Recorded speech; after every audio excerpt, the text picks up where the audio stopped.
Let me just do a little housekeeping around here. Welcome to everyone that is visiting my site once again. There we go.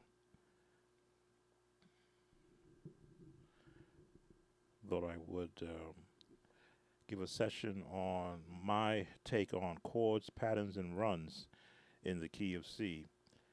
Each time that I do one of these live sessions, I'm always conscious of the questions that are being asked. And I used to always say the next time that I come back, I want to be able to give more than I gave the last time. Now, we won't be here for an hour and a half, as I did on my last stream. I'm shooting for between 10 and 15 minutes, but I want to be able to put a lot in there. So, chords, patterns, and runs in the key of C. Of course, if you have questions, those are coming in, I will stop to answer any questions that you may have. Okay, looking at my keyboard that you're looking there.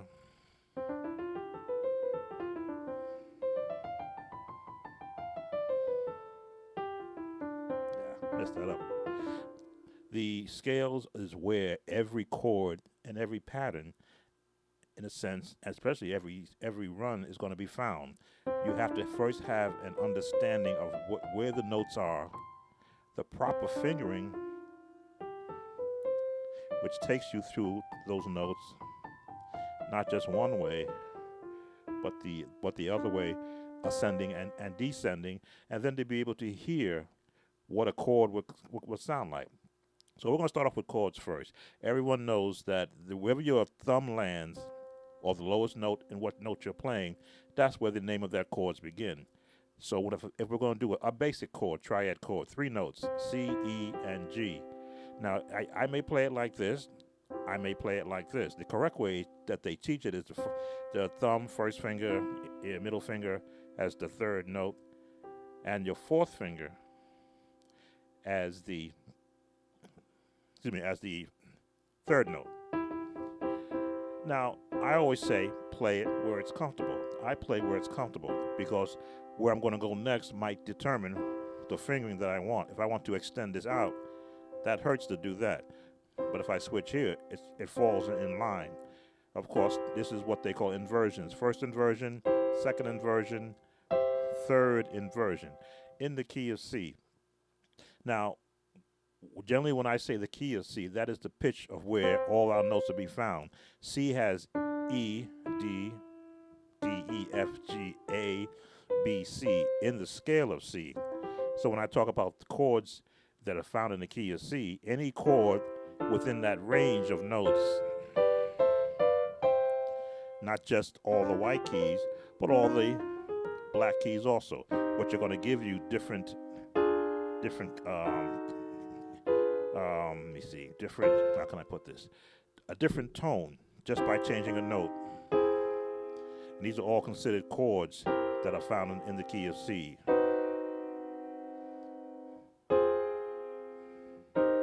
Wherever they fall, because it's still within that range of C. So, first chord we covered was the C major chord with the 1st inversion root, being C at the bottom, 1st inversion, and the 2nd inversion. What kind of a pattern can you put with just those, that collection of just notes? Because it's only 3 notes being played, you only have a root, a 1st, and a 3rd inversion. The minute you add another note, in this case, we're going to call this the C6. Why? Because we're now including the 6th note in the scale, 1, 2, 3, 4, 5, including the 6th note in that chord. Now we have 4 chords we can add because we added a 6th note. So that's our C6. Let me take you through the pattern way I want to do this. C major, when you flat the third note, 1, 2, 3, flat it down, which means go down half a step. That makes that now a minor sound. Major sound, minor sound. And now the minor chords give them a more either sadness to that chord or a different emphasis when you add additional notes to it. Now, if you're doing gospel, no, nobody usually calls me here at night.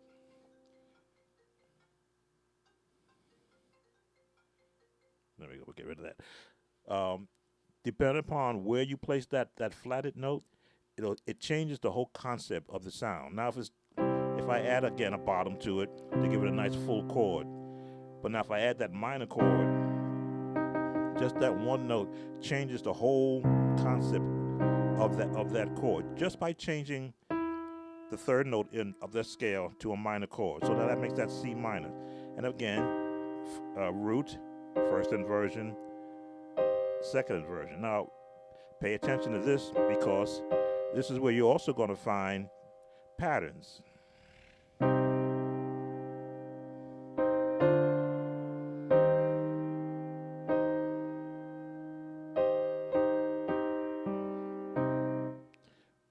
But without a song, it's kind of just a collection of chords. We did the C6. Well, C minor 6 is just changing that one note, makes that a C minor 6. Now, where your bass note drops also can change that chord. I can stay in C on the bottom with a C6, but then drop that third note down and move my bass hand to the F. Now that whole chord changed. Why? Because I've included another note in that same family. Again, F is in the family of C, right?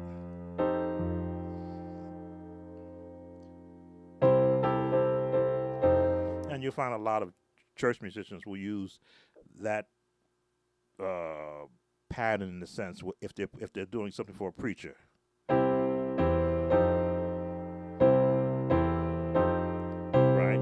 Major, the 6. Now they're just walking up the bass, and then they go to that minor 6 chord. The next chord we're going to give you is a diminished chord. Let me just drop the bass out for a second. When you flat the third and flat the fifth, you've got a diminished chord, a whole different sounding to that chord, still within the C family. In fact, any key that you play these chord names in, it's still associated. Welcome, Chris. And as you see, as I change notes, I'm not trying to do it like this, leaving this finger out of the way. It's more comfortable to do this way. There's that minor 6 chord, diminished. All within this family, which is why I stress scales so much, because you will hear the notes that are basically in front of you. So when you change to a different note, they're right there in front of you. I would do an exercise as I was learning to understand the relationship of chords, of scales to chords. I would try to see how many chords can I find within this range, including all the notes. Chromatically, 13 notes, right? 1, 2, 3, 4, 5, 6, 7, 8, 9, 10, 11, 12. If you're going to do octave to octave, 13 notes in a sense. How many chords can I find within 13 notes?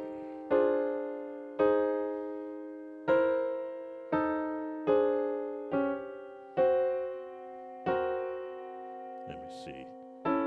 Right. That's right. That's right. That's right. I'm missing one. There we go, that one.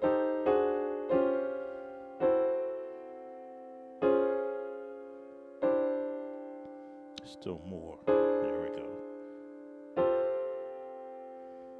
I think I did that one already. There's one I'm missing. I'm trying to remember which one am I missing. But just to know that within these notes within this range. There are a myriad of chords. Chris, they can be applied to any song. Preaching chords is where I get the chord patterns and runs from, because when you're doing preacher chords, what you're giving them is a chord.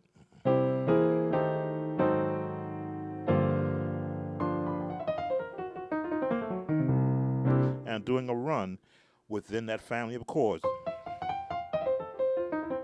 And we're going to get to that. I want to save the runs for last. I want to make sure I didn't miss any of the chords I wanted to share with you tonight. Let me just look at my book here. Okay, we didn't do the C7th chord, which is a whole different sound within itself. Again, 4 notes. That's the C6. If we come off the 6 and move to the B, that's a major 7th chord. You find this a lot in jazz.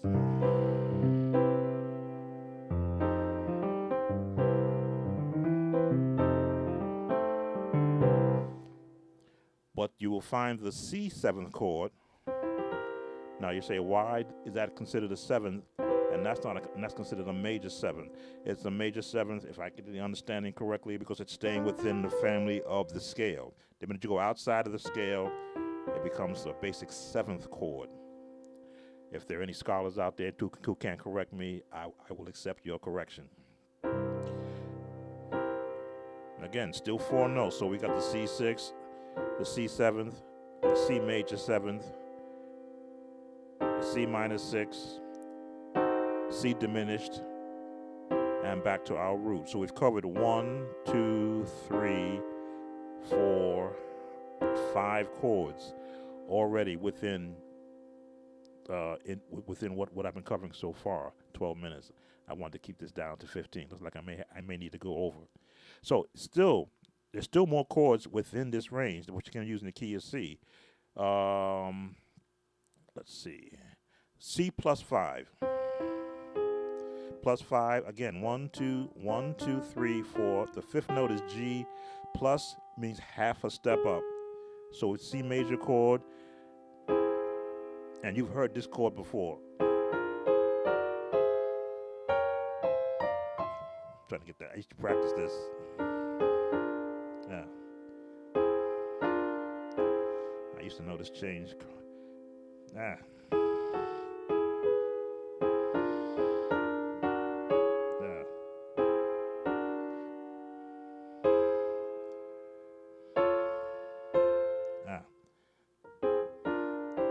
Do this most of the time.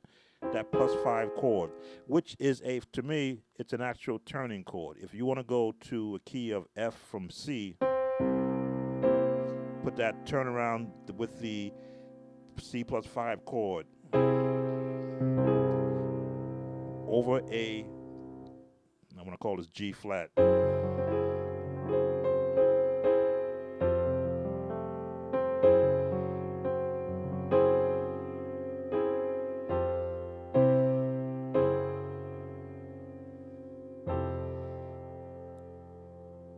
Of course, as the C6 or the F chord will fit, no matter it's how you want to actually, what tone you want to hear. Now, in your question, Chris, are these preaching chords? They can be. I did do an entire lesson on preaching chords patterns in every key, where I went from here.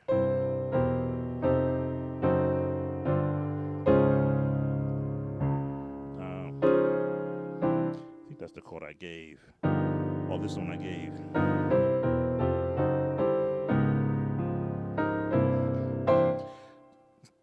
But because I don't do preaching chords anymore, I kind of left that as that actual lesson. But it still falls within that family. We're in the key of C, and all these chords. Now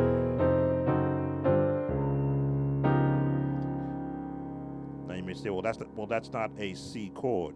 Well, it's got an F in it. It's got a B, and it's got a G. I'm just coloring it up with other chords and then resolving it. G.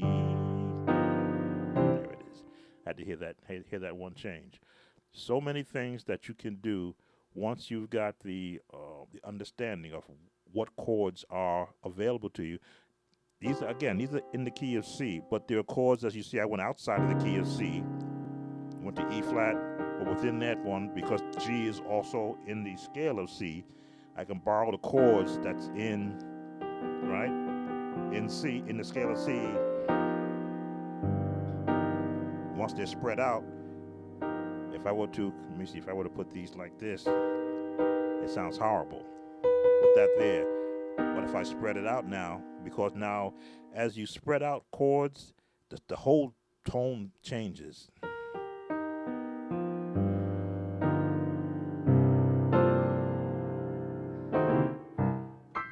All right, so I've given you chords. I want to cover patterns. Patterns are merely paths to take you somewhere. If you're in jazz, the sixth chord, minus 6,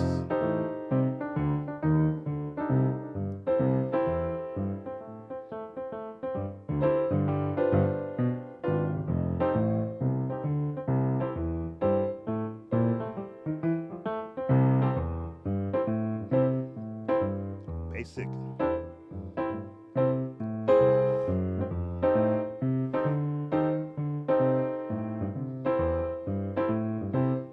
G.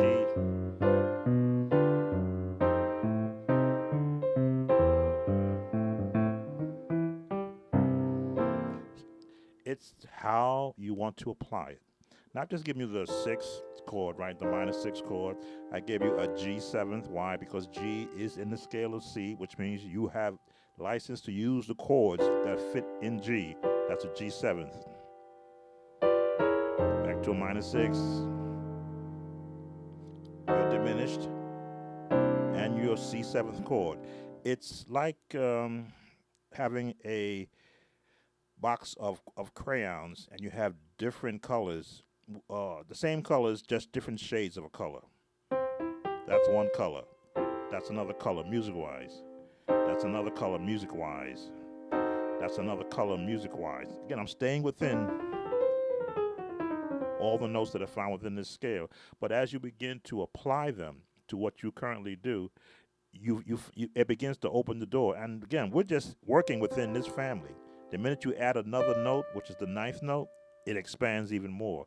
And I may cover that on my next lesson. So again, the patterns depend upon what you want to do. I gave you the old, I'm trying to think what this jazz pattern was called.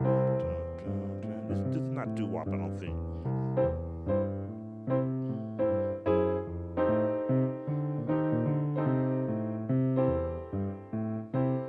My G7, my minus 6, my C6. Now, that's hard.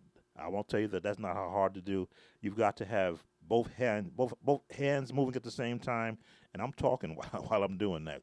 When you want to put a run with something like that, if we stay in just in the major scale, we now a run as I associate it. I don't think I have an actual book on it. A run is a broken chord. That's the full C6 chord. If I want to do a run, I just borrowed the notes from that C6 chord and just added, broke it up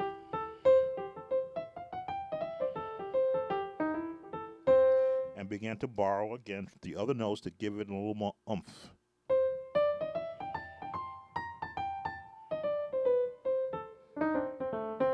Again, the thumb is the turning. The thumb has got to be able to move underneath.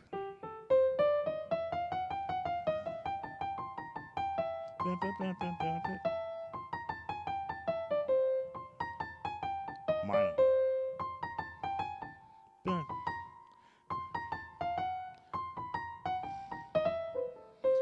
Trying to stay within the chords that I've already covered. And runs, again, when you're doing it on the piano, if you got a nice bass player, nice. If you don't, then you have to learn to use your actual sustain pedal to give you an actual bottom.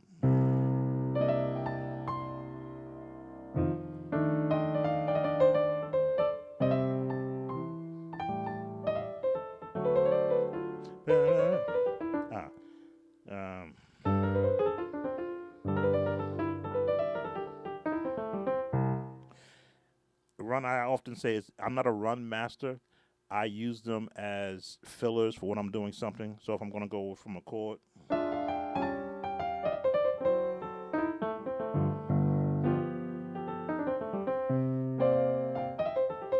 so I'll give you the one that I taught in one of my lessons. This one, C to C, again, above middle C, 2 octaves above middle C, 1 octave, 2 octaves.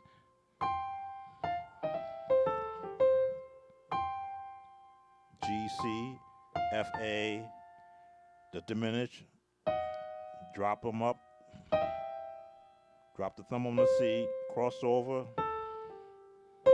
and finish there.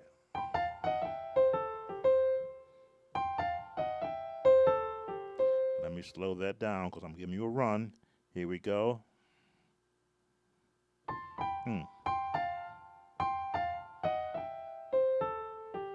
When I slow it down, I got to think about it now. As I say, everything turns on the thumb when you're doing a run. Slow it down even more. See, the thumb is turning on the thumb. If you get the thumb in the wrong place, then your hands are like this and they're not comfortable.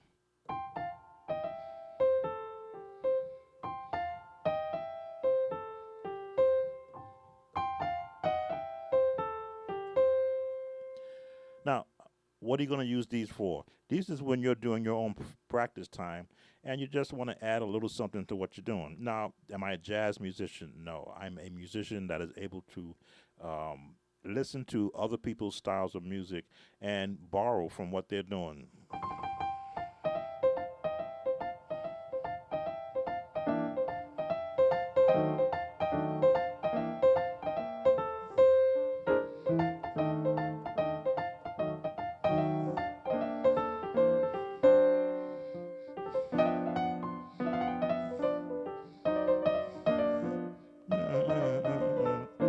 Just going a little bit outside of it, but I'm using the fact that I have all these notes are available to me to do runs with. I don't have to. I can go.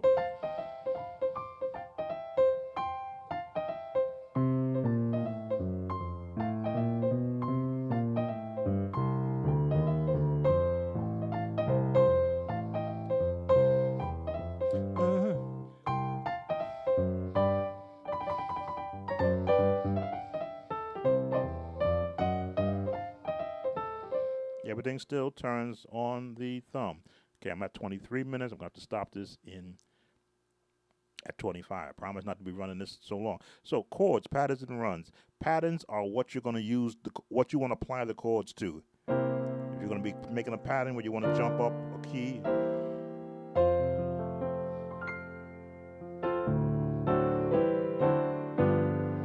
remember G is in the C family of chords, so any chords that G has,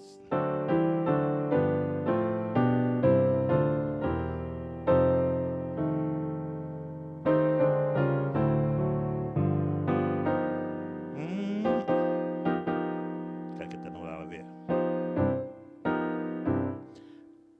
So many variations you can use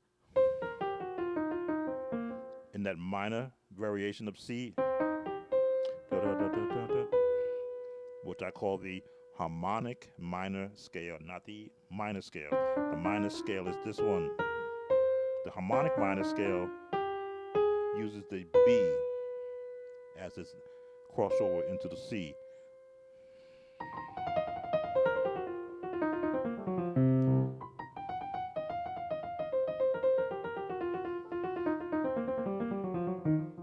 When you're watching guys do those minor scales or minor runs, the thumb, again, is the pivot point.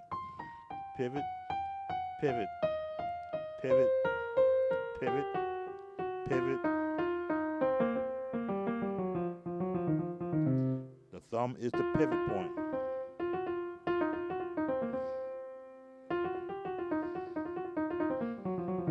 So the better versed you are at moving your thumb around the keyboard, the better you'll become at doing scales.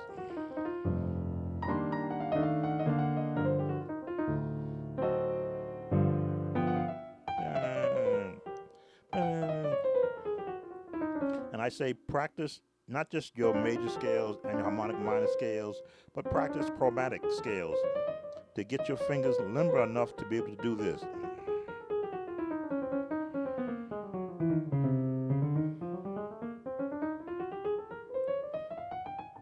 All you're doing is getting these, probably these three fingers are your main ones for doing the jump around.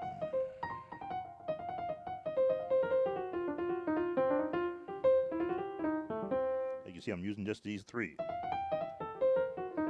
The others can play a part though.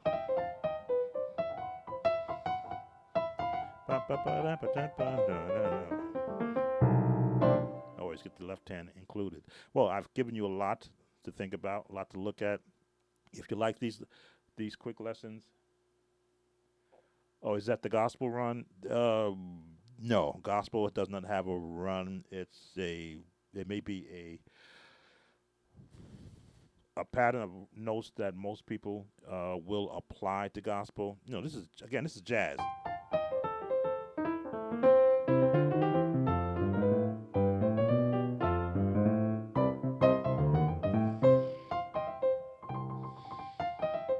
Gospel, or the gospel style, borrowed that from jazz, or brought it over, I should say. When your basic anthems turned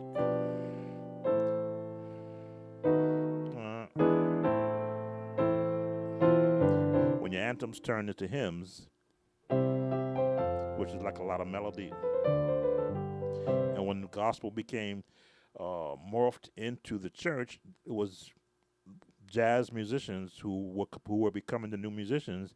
When they would do the,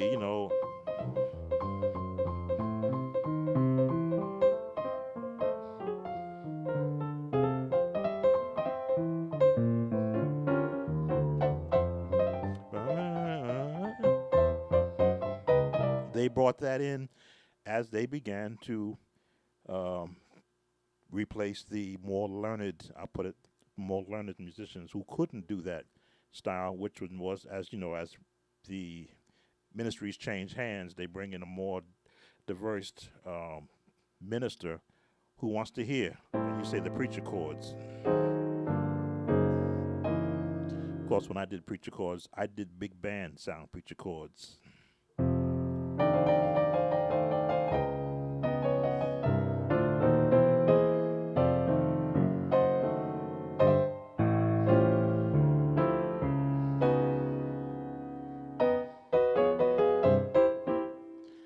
Because I could. All right. Thank you, Alexander, and thank you, Chris, for coming in. Those who will be watching this. This will stay up on my site. If you have any questions, please post them here. I will see them. I do get notifications on my Gmail site whenever you post questions. Have much more that I'm going to cover in the key of C, but I think I may just leave this one as it is and go on to my next key on my next video. So thanks for coming in. Thanks for spending some time with me. Again, if you have questions, please post them.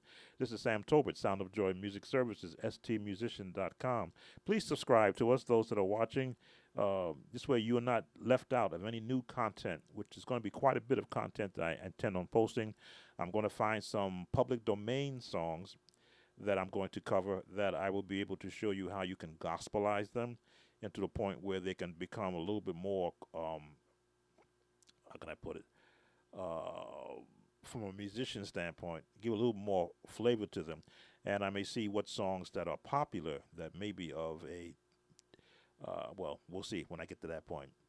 Some songs I would like to be able to cover, I may need to get permission to cover it. But, again, this is Sam Tobert from Sound of Joy Music Services, stmusician.com. Don't forget to subscribe, and I will see you later. Take care. Bye now.